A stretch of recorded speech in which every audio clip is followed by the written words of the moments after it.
तो हम लोग स्टडी कर रहे थे बोर मॉडल के बारे में।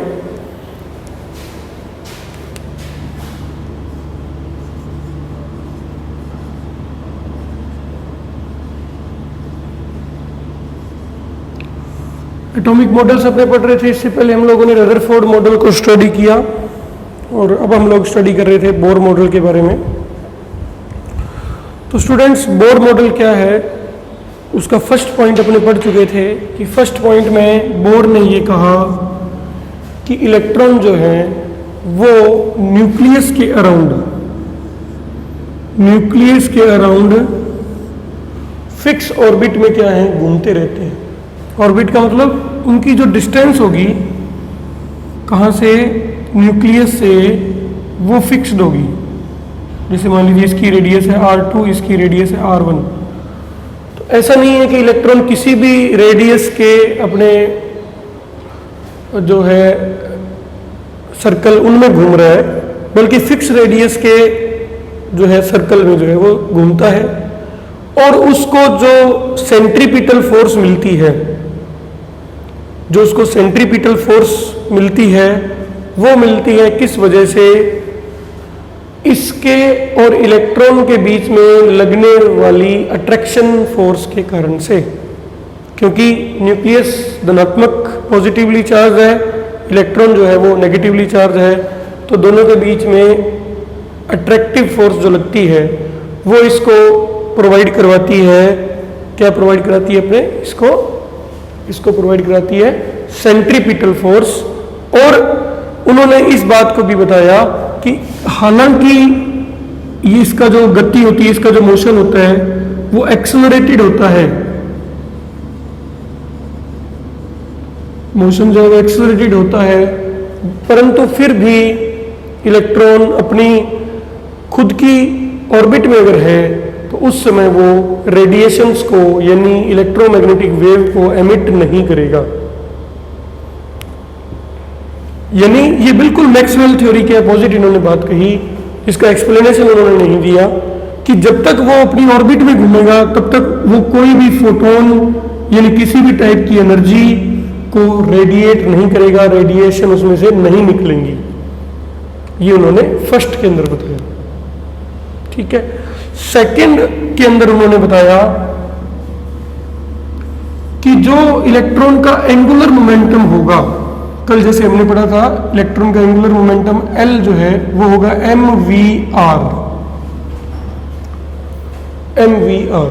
वैसे होता है angular momentum mvr sin theta, परंतु सर्कुलर मोशन में देखिए v और r के बीच में कितना एंगल है, 90 डिग्री। तो साइन 90 होने के कारण L की वैल्यू आएगी mvr।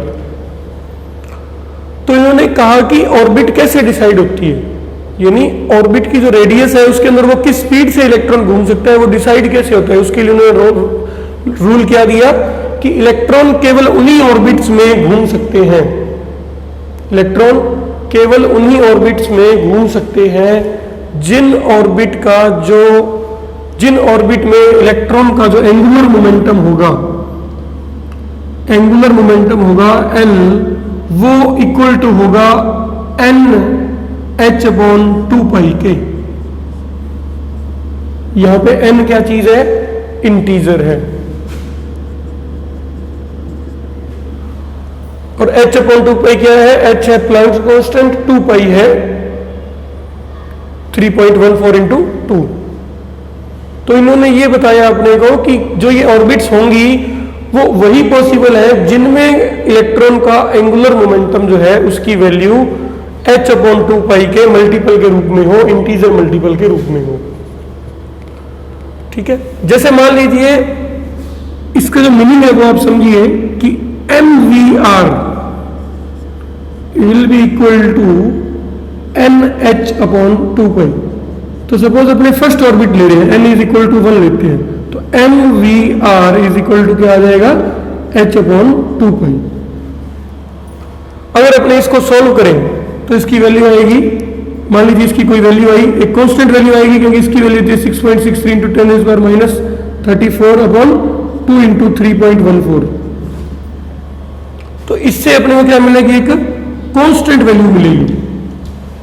और अगर अपने मास ऑफ इलेक्ट्रॉन, यहाँ पे मास किसका यूज होगा, इलेक्ट्रॉन का, उसको भी इधर डिवाइड कर दे तो अपने पास क्या आएगा, एक v, अपने पास अल्टीमेटली मैं रिजल्ट पे आ रहा हूं कि v इंटू आर जो है वो क्या मिलेगा अपने को, एक कांस्टेंट मिलेगा। v इंटू आर क्या मिलेगा अपने को, कांस्टेंट मिलेगा। यानी अगर इलेक्ट्रॉन की स्पीड मान लीजिए एग्जांपल के रूप में है 10 मीटर पर सेकंड, तो उसकी रेडियस जो है उसके अकॉर्डिंग डिसाइड होगी। अगर स्पीड बढ़ जाएगी 20 हो जाएगी तो रेडियस भी क्या हो जाएगी, कम हो जाएगी, क्योंकि दोनों का मल्टीपल क्या रहने वाला है, कांस्टेंट रहने वाला है। ये चीज अपने आगे डेरिवेशन में भी हम लोग देखेंगे कि जो ऑर्बिट नजदीक है उनके अंदर स्पीड ज्यादा होती है, जो ऑर्बिट दूर है उनके अंदर स्पीड क्या होती है, थोड़ी कम होती है। ठीक है, तो देखिए v इंटू आर क्या है, कांस्टेंट। यानी अगर आपको जो भी स्पीड, जिस स्पीड के से इलेक्ट्रॉन जो है घूम रहा है, उसकी आर की वैल्यू क्या है, फिक्स्ड है। अगर v बढ़ेगा तो उसका आर भी बढ़ेगा। इसीलिए क्या होता है, एनर्जी देने से इलेक्ट्रॉन एक ऑर्बिट को छोड़ के दूसरे ऑर्बिट में चला जाता है, क्योंकि जब अपने एनर्जी देते हैं इसको, इलेक्ट्रॉन को, तो उससे उसकी क्या बढ़ती है, v बढ़ती है, स्पीड बढ़ती है। इलेक्ट्रॉन के पास जो एनर्जी होती है, जो अपने आगे डिराइव करेंगे, वो दो टाइप की एनर्जी होती है इसके पास। एक होती है पोटेंशियल एनर्जी, एक होती है काइनेटिक एनर्जी। इलेक्ट्रॉन जब मूव कर रहा है ऑर्बिट में, उसके पास काइनेटिक एनर्जी तो है क्योंकि वो मूव कर रहा है इसलिए। तो होता क्या है कि इलेक्ट्रॉन अपने कहते हैं ना, एक एनर्जी लेवल से दूसरे में जंप कर गया, तो जंप का मीनिंग क्या है, इसकी वेलोसिटी बढ़ गई। जब स्पीड इसकी बढ़ गई तो बढ़ी तो इसकी ऑर्बिट भी क्या होनी चाहिए, बढ़नी चाहिए, क्योंकि v इंटू आर की वैल्यू क्या रहनी चाहिए, सॉरी स्पीड चेंज हो जाएगी तो आर भी उसके अकॉर्डिंग क्या हो जाएगा, चेंज हो जाएगा, बढ़ गई, कम हो गई। इस तरह से अपने इसको v इंटू आर जो है वो क्या रहना है, कांस्टेंट रहना है इसमें। ये इन्होंने बताया। यानी अगर आपके पास में v, आपको ध्यान है कि इतने v वेलोसिटी पे इलेक्ट्रॉन मूव कर रहा है उस एलिमेंट में, तो उसके लिए उसका आर भी क्या होगा, कांस्टेंट होगा। ऐसा नहीं है कि कोई इलेक्ट्रॉन इस ऑर्बिट में घूम रहा है तो कोई जस्ट जो है उसी में दूसरा घूम रहा है, उसी में तीसरा घूम रहा है, इस तरह से नहीं है। जैसे रदरफोर्ड मॉडल ने कोई ऑर्बिट के बारे में नहीं बताया था। रदरफोर्ड मॉडल ने सिर्फ इतना ही बताया था कि भाई वो सर्कुलर पाथ में घूमते हैं, लेकिन उनकी थ्योरी के अकॉर्डिंग अपने ने देखा था कि वो घूमता घूमता किस में गिर जाएगा, न्यूक्लियस में ही गिर जाएगा, जबकि इसमें ऐसा नहीं होता। इन्होंने बताया भी v इंटू आर की फिक्स वैल्यू के लिए ऑर्बिट की रेडियस भी क्या होगी, फिक्स होगी। ठीक है, तो ये सेकंड है कि ऐसी ही ऑर्बिट पॉसिबल है जहां पर एंगुलर मोमेंटम जो है वो NH/2π होगा। n की वैल्यू 1 2 3 कुछ भी हो सकती है। फर्स्ट ऑर्बिट के लिए 1, सेकंड के लिए 2, थर्ड के लिए 3। यानी जो फर्स्ट ऑर्बिट डिसाइड होगी उस एटम के लिए, जो भी एटम अपने ले रहे हैं उसकी फर्स्ट ऑर्बिट जो है वो डिसाइड जो होगी, वो डिसाइड किस तरीके से होगी, जो फर्स्ट ऑर्बिट डिसाइड होगी वो डिसाइड किस तरीके से होगी, v इंटू आर की वैल्यू के अकॉर्डिंग वो क्या होगी, डिसाइड होगी कि उस एलिमेंट में स्पीड कितनी है, उसी के अकॉर्डिंग उसका आर क्या होगा, डिसाइड होगा, क्योंकि mv/r जो है वो क्या रहना है, h/2π। सेकेंड ऑर्बिट में क्या हो जाएगा, 2h/2π हो जाएगा। सेकेंड ऑर्बिट के लिए n = 2 कर दिया हमने, तो 2h/2π हो जाएगा, mv/r = 2h/2π।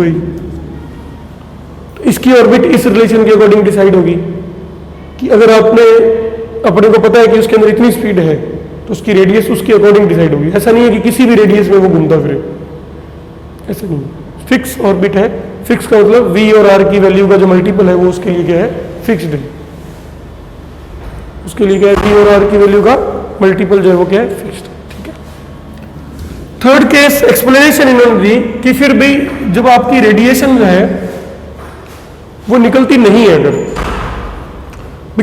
अपनी ऑर्बिट में घूमेगा उसने कहा, तो वो उसके अंदर से कोई रेडिएशन नहीं निकलेगी। एक्सेलरेटेड मोशन है, लेकिन इलेक्ट्रॉन के केस में अगर वो अपनी ऑर्बिट में घूम रहा है, जैसे इलेक्ट्रॉन है किसी भी एटम में, वो इस ऑर्बिट में घूम रहा है जिसकी रेडियस r1 है और इसकी रेडियस जो है वो r2 है, तो जब तक वो r1 रेडियस वाले में घूमता रहेगा तो कोई रेडिएशन उसमें से एमिट नहीं होगी, एब्जॉर्ब नहीं होगी। इसी तरह से कोई दूसरा इलेक्ट्रॉन है, वो मान लो इस में घूम रहा है सेकेंड ऑर्बिट में, तो जब तक उसमें घूमता रहेगा तब तक इन्होंने कहा भी कोई रेडिएशन इसमें से, यानी कि किसी भी टाइप का कोई भी फोटोन, इलेक्ट्रोमैग्नेटिक वेव, किसी भी टाइप की एनर्जी इसमें से नहीं निकलेगी, ऐसा इन्होंने कहा। ठीक है, तो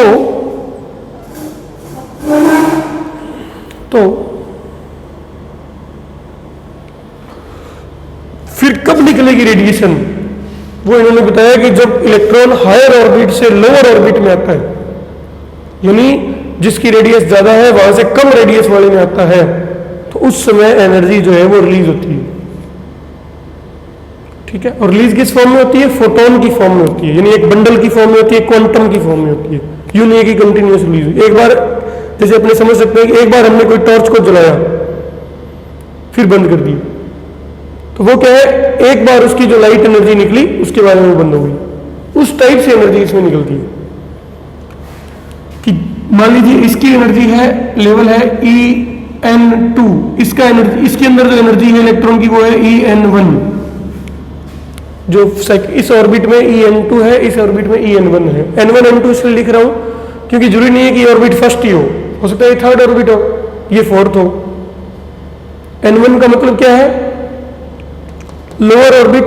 N2 का मतलब क्या है? Higher orbit. हो सकता है ये इस तरह से आ रहा हो, तो En2 ये होगा, En1 ये हो सकता है इलेक्ट्रॉन इस ऑर्बिट में है और यहां से जंप करके फर्स्ट ऑर्बिट में आ रहा है, थर्ड से फर्स्ट में आ रहा है, तो उस केस में En2 किसको लेंगे? थर्ड को, और En1 किसको लेंगे? फर्स्ट को। उस केस में En2 किसको लेंगे? थर्ड को, En1 किसको लेंगे? फर्स्ट को। तो इन्होंने ये बताया कि जो एनर्जी होती है, जो रिलीज होती है hν, this is equal to En2 minus En1, यानी जितना दोनों के बीच एनर्जी डिफरेंस है, दोनों ऑर्बिट के बीच में जो एनर्जी का डिफरेंस है, यहाँ पे उसकी अलग इलेक्ट्रॉन की एनर्जी होगी, अलग पोटेंशियल एनर्जी होगी, अलग उसकी स्पीड होगी। यहाँ पे उसकी स्पीड यानी कि काइनेटिक एनर्जी अलग होगी, यहाँ पे उसकी एनर्जी क्या होगी? अलग होगी। तो दोनों का जो डिफरेंस है, उस डिफरेंस के इक्वल क्या आती है? एनर्जी रिलीज होती है। ठीक है, न्यू को यानी फ्रीक्वेंसी को हम लिख सकते हैं न्यू। न्यू क्या है? फ्रीक्वेंसी, जिस फ्रीक्वेंसी की रेडिएशन जो है वो निकलेगी, तो इट इज इक्वल टू होगा C/λ, क्योंकि जो इलेक्ट्रोमैग्नेटिक वेव होती है उनकी स्पीड होती है स्पीड ऑफ लाइट के इक्वल c, तो स्पीड ऑफ लाइट को अपने क्या लिखते हैं? c, और C/λ यानी V/λ क्या होती है? फ्रीक्वेंसी।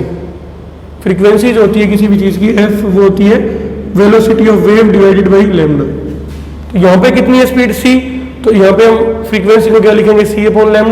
यहाँ पे लिखेंगे तो ये बन जाएगा hc/λ is equal to En2 minus En1।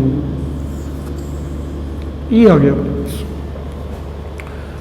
hc/λ is equal to En2 upon En1. This is a very important relationship for the further explanation of spectrum of hydrogen and other elements. किसी भी element के spectrum को decide करने के लिए ये derivation जो है, ये जो डेरिवेशन क्या है, ये जो रिलेशन है, ये काफी जरूरी है।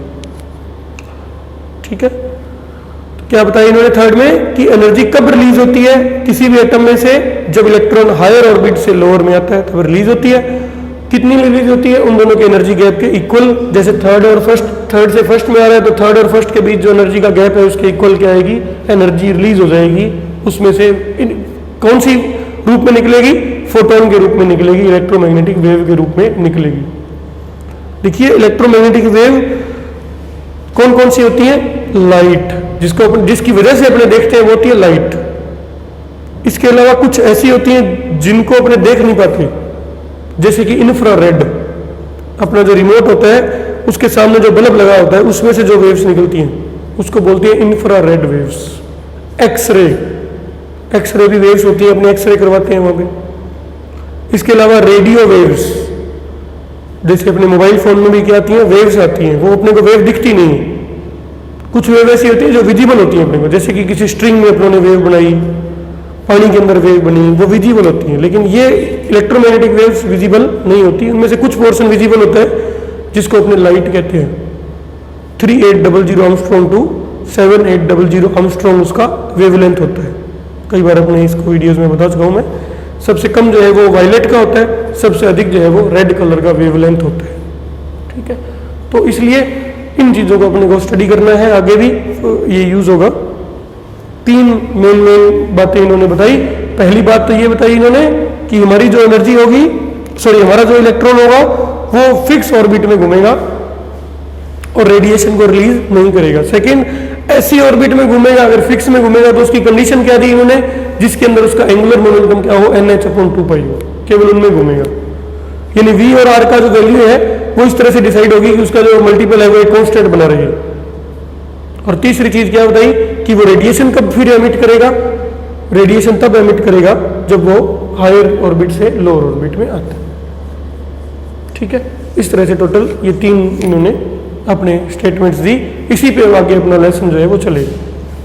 पूरा जो लेसन है, जो बाकी बचा हुआ लेसन है, लगभग इसका लेसन का 40% पोर्शन हो गया है। छोटा ही लेसन है ये, और उसके अंदर 3 मॉडल थे। मेनली जो फर्स्ट जो जहाँ से सिलेबस अपने शुरू होता है वो मान सकते हैं, वो ये टॉपिक है, बोर्ड्स मॉडल। जहाँ से हम सिलेबस को स्टार्ट होता हुआ मान सकते हैं कि यहाँ से स्टार्ट हो रहा है सिलेबस, क्योंकि रदरफोर्ड और उसमें से बहुत कम बारीक क्वेश्चन पूछे गए हैं, रदरफोर्ड और थॉमसन में से। यहाँ से सब कुछ एक एक पॉइंट इसका इंपॉर्टेंट है।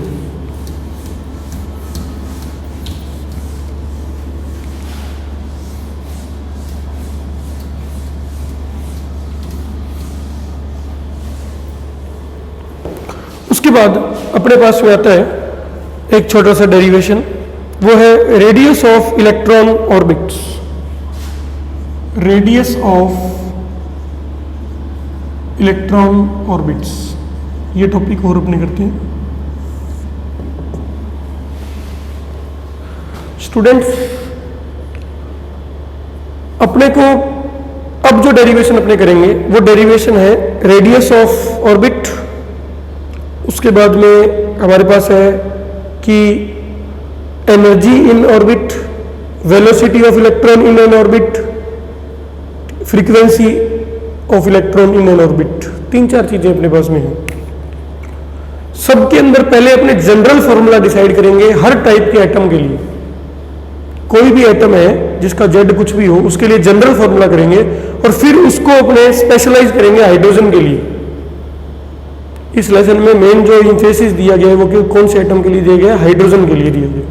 जो न्यूमेरिकल्स हैं वो भी बेसिकली हाइड्रोजन या हाइड्रोजन लाइक आयंस के लिए दिए गए। हाइड्रोजन लाइक आयन का मतलब जिसके अंदर जो है हाइड्रोजन की तरह का उसका स्ट्रक्चर हो जाए, उसके जो एटॉमिक नंबर वगैरह है, जो इलेक्ट्रॉन कॉन्फ़िगरेशन है वो हाइड्रोजन की तरह हो जाए। जैसे लिथियम में से अगर अपने 2 इलेक्ट्रॉन निकाल दें, लिथियम 3 होता है, तो वो एक तरह का उसको हाइड्रोजन लाइक आयन जो है कहा जाएगा, क्योंकि उसके अंदर इलेक्ट्रॉन कितना बचेगा, एक ही बचेगा। ठीक है, तो इस तरह से इनके लिए ज्यादा स्टडी किया गया है। तो उसी को अपने स्टडी करते हैं। सबसे पहले रेडियस ऑफ इलेक्ट्रॉन ऑर्बिट्स, पहले जनरल फॉर्मूला किसी भी एटम के लिए, फिर स्पेशली हाइड्रोजन के लिए अपने इसको स्टडी करें। तो सबसे पहले देखिए, according to Bohr's model, according to Bohr model,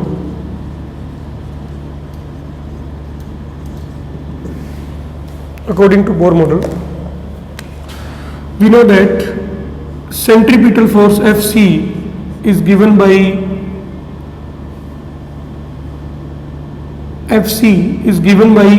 Coulomb attraction force, so it is equal to 1/4 pi epsilon naught Ze upon Rn square।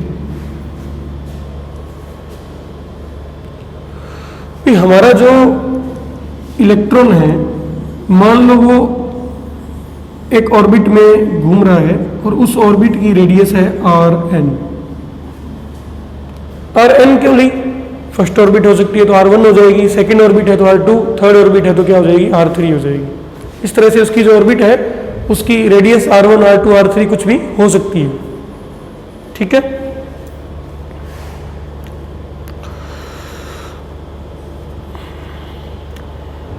और उसके अंदर उसकी जो स्पीड है वो है मान लीजिए Vn। जो स्पीड है इलेक्ट्रॉन की वो है मान लीजिए Vn। Vn is equal to speed of electron. अच्छा, अब ये कैसे आया देखो, क्योंकि मान लीजिए एटॉमिक नंबर है किसी भी एटम का Z, तो उसके अंदर प्रोटॉन का चार्ज कितना होगा, Z इंटू ई, क्योंकि Z क्या होता है, नंबर ऑफ प्रोटॉन, और इलेक्ट्रॉन का चार्ज कितना होगा, E। तो अपने जानते हैं कुलम लॉ के अकॉर्डिंग फोर्स की वैल्यू क्या होती है 1/4 pi epsilon naught Q1 Q2 upon R square. तो यहाँ पे हमने किसकी वैल्यू पुट की Q1 यानी ZE न्यूक्लियस के चार्ज की, Q2 यानी कि किसके चार्ज की, इलेक्ट्रॉन के चार्ज की हमने पुट की अपॉन Rn स्क्वायर। समझ आया? उसके बाद Vn क्या है, मान लीजिए इसके अंदर स्पीड ऑफ इलेक्ट्रॉन है। तो हम लोग जानते हैं, ये तो आया अपने इस केस में जो फोर्स लग रही है। अब हम लोग जानते हैं बाई कॉन्सेप्ट जो सेंट्रीपिटल फोर्स रिक्वायर्ड होती है वो होती है mvn स्क्वायर अपॉन Rn। जो रिक्वायर, अगर कोई भी पार्टिकल जो है वो v स्पीड से किसी सर्कल में घूम रहा है तो उसको रिक्वायर्ड सेंट्रीपिटल फोर्स जो होती है उसकी वैल्यू होती है mv स्क्वायर अपॉन r। तो यहाँ पे मैंने क्या लिखा vn, क्योंकि nth ऑर्बिट के लिए कर रहे हैं, rn यानी ऑर्बिट क्या है, रेडियस क्या है, rn है उसकी, nth रेडियस है ऑर्बिट, इसलिए मैंने क्या लिख दिया इसको mv n square upon rn। दोनों को इक्वेट करेंगे, ये तो है एक्चुअल केस में जो लगाई और ये जो होनी चाहिए, दोनों को बराबर कर देंगे, दोनों सेंट्रीपिटल फोर्स की वैल्यूज हैं। तो हमारे पास में आएगा 1/4 pi epsilon naught ZE square upon Rn square is equal to mvn square upon Rn। तो एक Rn से ये एक Rn जो है कैंसिल हो जाएगा, ये अपने पास बनेगी 1/4 pi epsilon naught ZE square upon Rn is equal to mvn square upon nothing. This is equation number 1। ये अपनी एक इक्वेशन बन गई।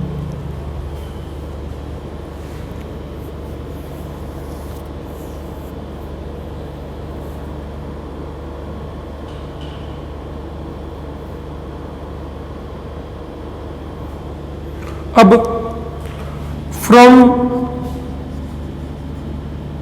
Third postulate of bore,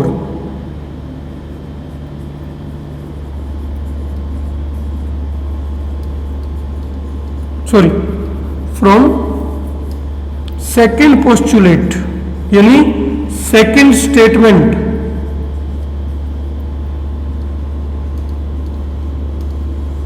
second जो स्टेटमेंट है बोर मॉडल से, वहां से हम लोग क्या जानते हैं, mvn must be equal to nh upon 2 pi. ये भी अपना स्टडी किया हुआ है, अभी हमने पढ़ा था कि एंगुलर मोमेंटम जो है mvn यानी nth ऑर्बिट में स्पीड इलेक्ट्रॉन की, rn यानी nth ऑर्बिट की radius is equal to nh upon 2 pi. ठीक है, क्योंकि हम लोग कौन सी ऑर्बिट की बात कर रहे हैं, nth ऑर्बिट की हम लोग बात कर रहे हैं, nh upon 2 pi.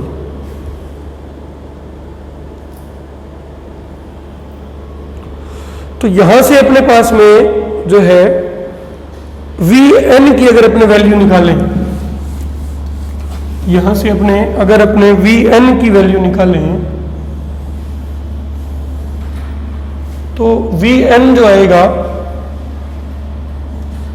that will be equal to nh upon 2 pi m into Rn। ठीक है, यहां से हम लोग किसकी वैल्यू निकालें, Vn की अगर अपने वैल्यू निकालें तो it will be equal to nh upon 2 pi m into Rn आएगा।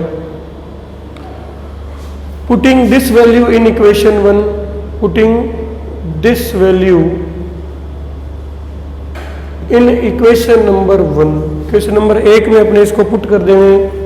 इक्वेशन 8 क्या थी ये, तो इसमें अगर अपने इसको पुट करें तो हमारे पास जो वैल्यू है वो क्या मिलेगी अपने को, 1/4 pi epsilon naught ZE square upon Rn is equal to m multiplied by nh upon 2 pi m Rn whole square।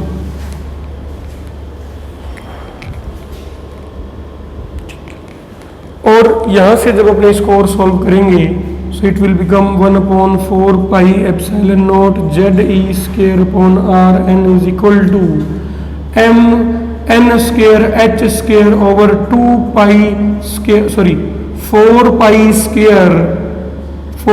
Square M square R N square. इसको हमने स्क्वेयर कर दिया। यहां से अपने से आर एन क्या हो जाएगा, कैंसिल हो जाएगा। एक 4 से 4 कैंसिल हो जाएगा, 1 पाई से 1 पाई कैंसिल हो जाएगा। अब अपने आर एन अगर यहां से निकालेंगे, और कुछ इसमें से कैंसिल नहीं हो रहा,